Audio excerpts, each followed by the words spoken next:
Here's something most people miss about those who prefer to stay home. It's not the world they're steering clear of. It's the version of themselves they're expected to hand over to it. Outside, connection feels like a transaction. It drains energy they don't always have to spare. It asks for emotions they might not genuinely feel. It demands they reshape themselves into something easier to accept.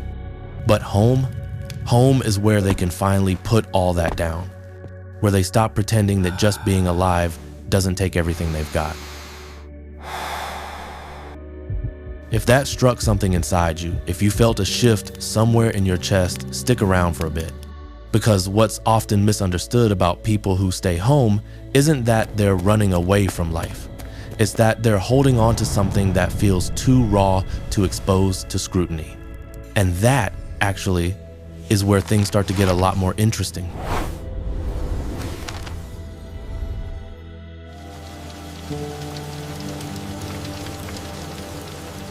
You say you're a homebody, that you just rather stay in. And sure, that might be true. You probably do prefer it. But underneath that preference sits something heavier. The kind of wariness that comes from being looked at. The invisible weight of having to keep your light switched on. That feeling like you're never entirely yourself in public. See, here's what usually goes unsaid. It's not that you dislike people. It's that being around them comes with a cost you can't always afford. Think about it. When someone asks you to go out for coffee, a dinner, some gathering, your mind does this quiet math. It's not always clear, but it's always happening. How much energy do I have today? How long until I feel whole again? Can I show up without breaking myself open? And most times, the answer lands like a stone. More than I have, longer than I can bear. So you pass. Maybe you offer a polite reason. Or maybe you've moved past that and just don't show up. It's not rooted in dislike. It's just that the price to perform the version of you the world wants has climbed too high.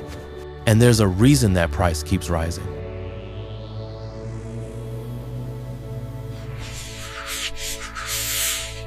Over time, you've shaped a life where less performing is required. Invitations are easier to say no to now. You've figured out which ones you can skip without guilt. Your habits wrap around the idea of home like a blanket. And here's something you maybe haven't noticed. The more you stay in, the harder it is to step out. Not because you're getting lazy. It's because home has turned into the only place where your body can fully breathe, where you're not constantly shaping yourself through someone else's eyes. Think about how much energy that takes.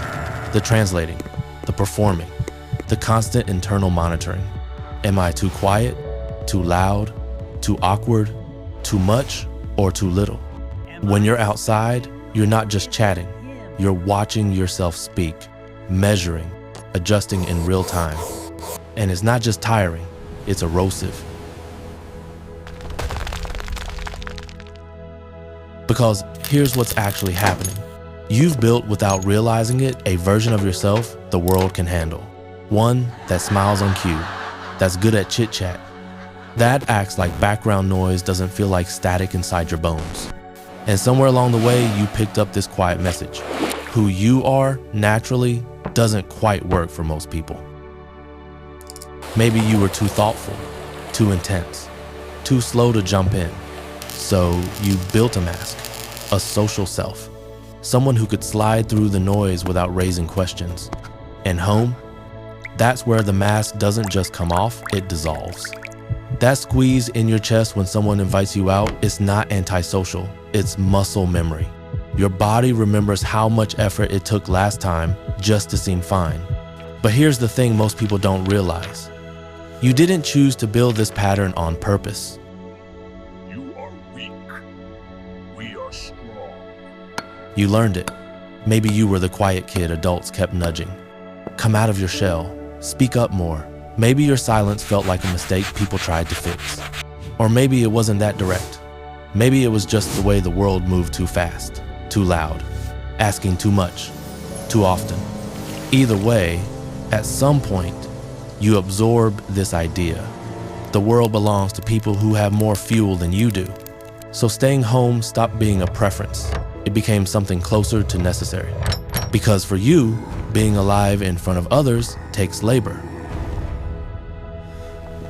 Every conversation is a quiet act of endurance. Every social space asks for a performance. And yeah, after a while, that makes you tired in a way that sleep doesn't touch. You're not broken for feeling this way. You didn't fail at being social. You just learned too early, that the world wants a version of you that costs more than you have to give. But here's where everything flips.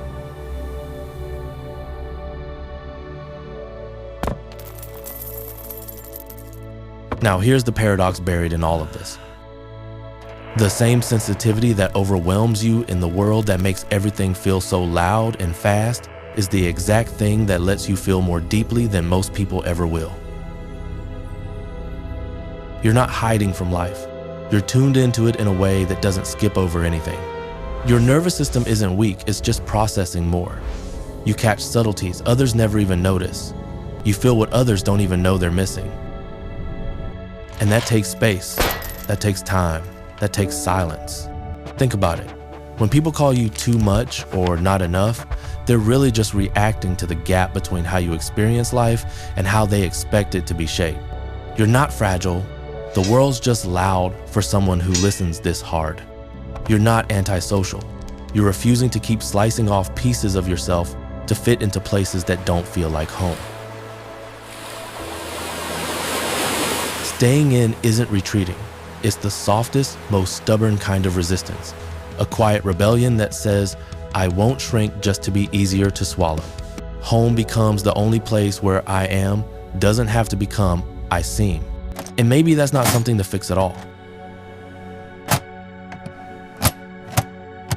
The real question was never, why do I need this much alone time? It was always, why does everyone act like existing isn't worked? You're not broken for needing home. The world is built around a nervous system you weren't given. And instead of blaming the wiring, it tried to blame you. But you were never the problem. You're just wired for a different frequency. And home, that's where that frequency breathes freely.